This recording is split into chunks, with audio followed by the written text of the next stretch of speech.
show you how easy it is to use. You start by shaking the bottle. Next, add 3 capfuls. Now, add up to a gallon of water. The spray action activates the foaming feature. Wow, look at those suds. The next step is pretty self-explanatory. Let's get to washing this car. We like to work from the top to the bottom. And we like to work each section so we get into all the nooks and crannies. A quick tip, be sure to rinse your sponge or mitt between each application.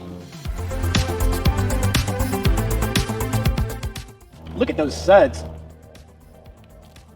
Look at that foam. Be sure to rinse each section after you're done with it.